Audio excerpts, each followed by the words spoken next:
Hey guys, thanks for clicking on this video. Before I get into it, I'd just like to suggest visiting my Patreon page, the link is in the description under this video, where you can learn how to support, or not support if you don't want to, my animated dinosaur series which I'm currently working on called Dino Defenders Extreme. The link is in the description below as I've just mentioned, so there we go. Anyway guys, enjoy my video.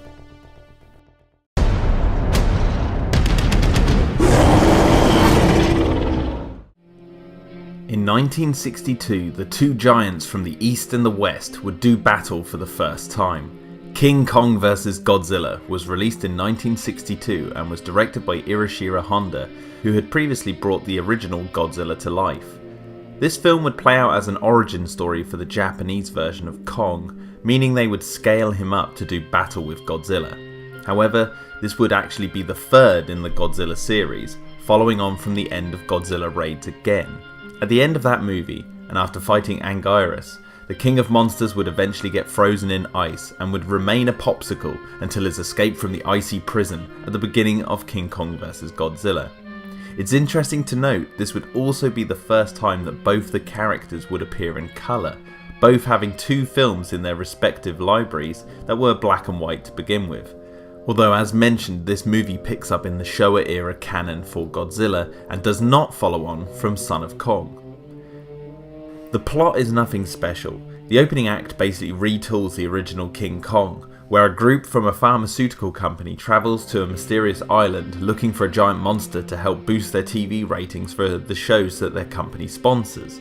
It must be noted, however, that the island in this film is called Faroe Island, not Skull Island, as with the Kong movies from the West.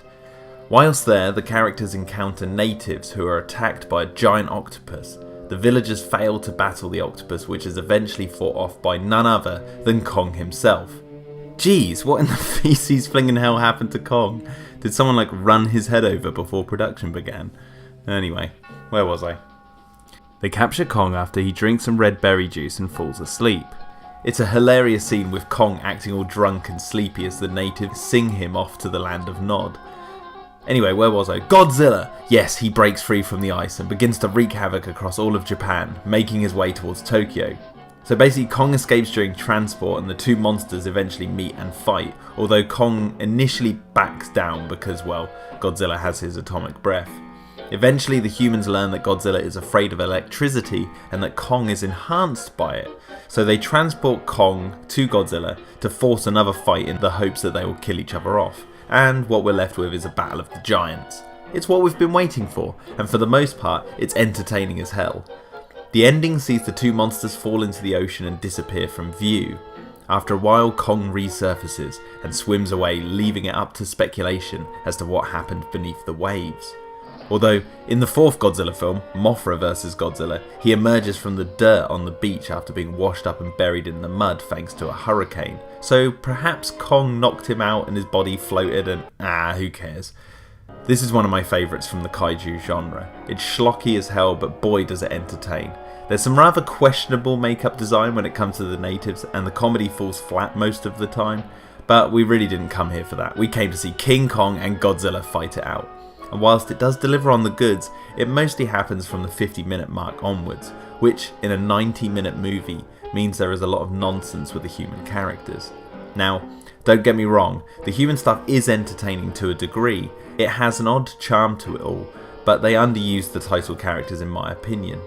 That said, the filmmakers might not have known the impact these two characters would later have on cinema, although when King Kong vs Godzilla became the fourth highest grossing movie of that year and the highest grossing Godzilla film of the time, they probably knew. Either way, I'm just glad they put these two iconic characters together in one film.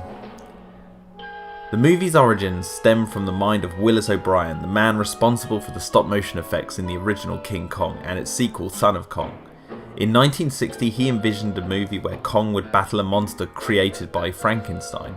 He even painted a concept picture for the idea and wrote up a screenplay treatment originally called King Kong vs the Ginkgo. Ginkgo?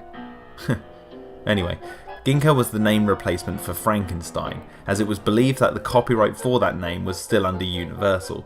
However, they only actually had the rights to the makeup and the design for their 1931 monster.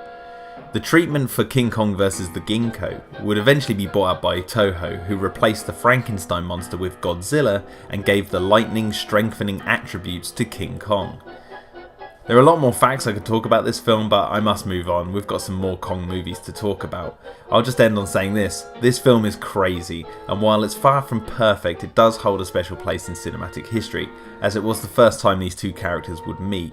I, along with many others, grew up longing to see this film remade, but with modern technology.